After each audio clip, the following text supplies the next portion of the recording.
Math solutions for everyone. Good morning. Lecture number third और fourth में similarity in right angled triangle देख ली हमने। Fifth lecture में हमने ज्योमेट्रिक मीन के बेस का थ्योरम देख लिया। अब आते हैं जो कि हमें इस साल बहुत ही जरूरी है उस थ्योरम पर। पिछले दो थ्योरम भी इसी साल हमने बहुत ही जरूरी है इसीलिए देखे हैं, मगर ये जो है पाइथागोरस थ्योरम जो कि चैप्टर बेस्ड ही है, यानी हम चैप्टर जो ले रहे हैं पाइथागोरस थ्योरम, उसी थ्योरम को आज और नेक्स्ट लेक्चर में हम कवर करेंगे। आपको मालूम ही है हम थ्योरम किस टाइप से सॉल्व कर लेते हैं, प्रूव कर लेते हैं। तो पहले आज इस लेक्चर में हम थ्योरम के स्टेटमेंट को अच्छे से समझ लेंगे। उसके बेस पर हम फिगर ड्रॉ करेंगे, फिगर के साथ गिवन, और उसके बाद टू प्रूव अगर लगता है तो कंस्ट्रक्शन भी देखना चाहिए। और नेक्स्ट लेक्चर में हम इसके प्रूफ की तरफ जाएंगे। तो चलो थ्योरम के स्टेटमेंट की तरफ जाते हैं, उसको अच्छे से समझ लेते हैं।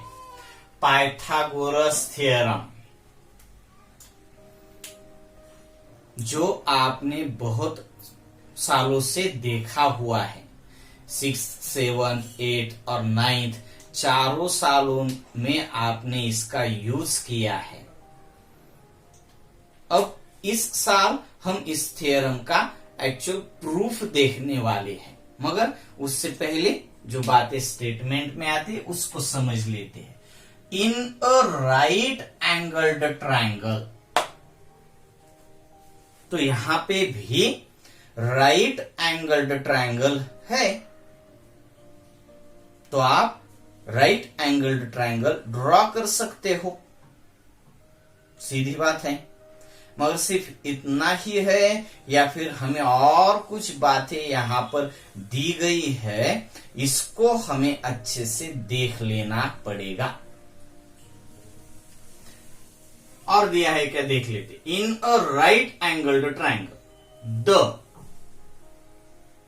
स्क्वेयर ऑफ द हाइपोटेनस, यानी राइट एंगल्ड ट्रायंगल में जो हाइपोटेनस होता है उसका square, the square of the hypotenuse is equal, वो इक्वल होगा या फिर है, ये तो आगे जाकर पता चलेगा है या फिर होगा, यानी प्रूव करना है या फिर ये इंफॉर्मेशन के बेस पर दिया है। तो देख लीजिए, is equal to the sum of the squares of remaining two sides, यानी ये जो आगे की बात है वो आपको प्रूव ही करनी है।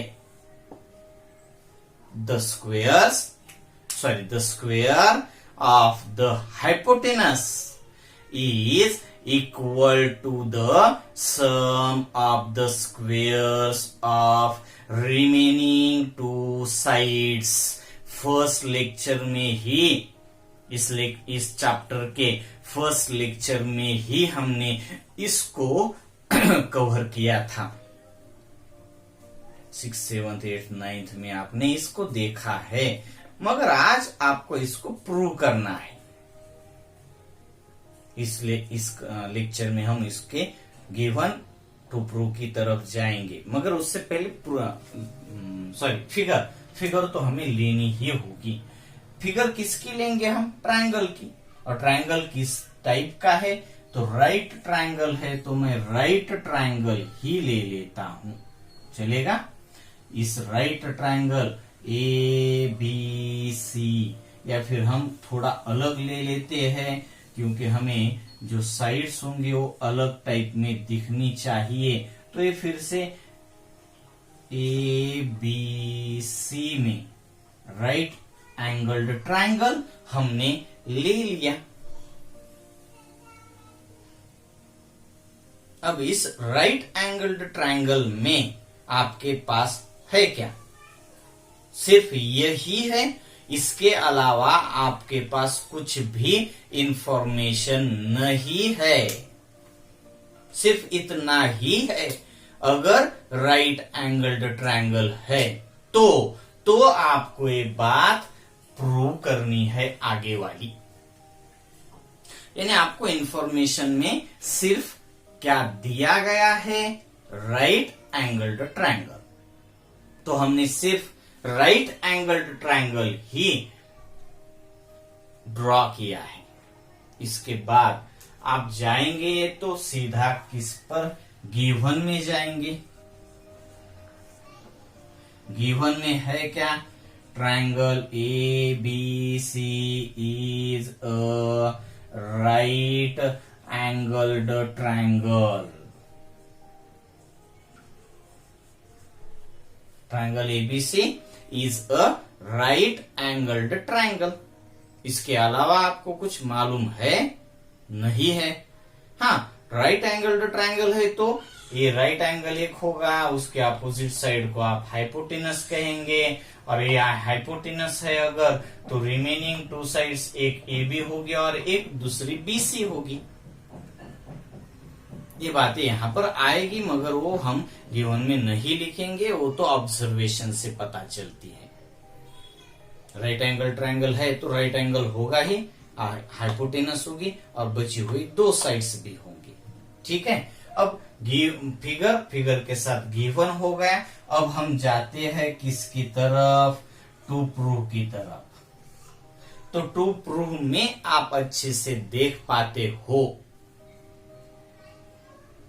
तो क्या देख पाते हो आप यहां पे? क्या देख पाते हो आप इस यहां पे? Square of the hypotenuse, AC का स्क्वायर। एसी है ना यहां पे, हाइपोटेनस कहां पे होती है? राइट एंगल की अपोजिट साइड, यानी hypotenuse. Square of the hypotenuse is equal, वो इक्वल होना चाहिए। ये जो एसी है उसका स्क्वायर इक्वल होना चाहिए। किसके साथ इक्वल होना चाहिए? तो to the sum of the squares of remaining two sides. Remaining A B एक साइड है और बी सी एक साइड है, तो इनके स्क्वायर, रिमेनिंग टू साइड जो ए बी और बी सी है उनका स्क्वायर और उनके स्क्वायर का सम इसके इक्वल होना चाहिए स्क्वायर ऑफ हाइपोटेनस। यानी यहां पे आप देख पाएंगे तो हाइपोटेनस का स्क्वायर इक्वल होना चाहिए रिमेनिंग टू साइड्स के स्क्वायर्स के सम के साथ, यानी A B square plus B C square. देख पाते हो आप इसको? Square of hypotenuse is equal to the sum of the squares of remaining two sides. ये वर्डिंग में है यहां पे, तो इसमें हमने फिगर वाइज देख लिया है। ये और ये अलग अलग है ही नहीं। और अब हम जाएंगे प्रूफ की तरफ, मगर उसके लिए यहां तक हमें जाने के लिए यहां पर इस फिगर में कुछ आपको कंस्ट्रक्शन देखना पड़ता है, और हम इसी लेक्चर में उसको देख लेंगे। क्या कंस्ट्रक्ट करना चाहिए तो आपको ये भी बात मालूम ही होगी।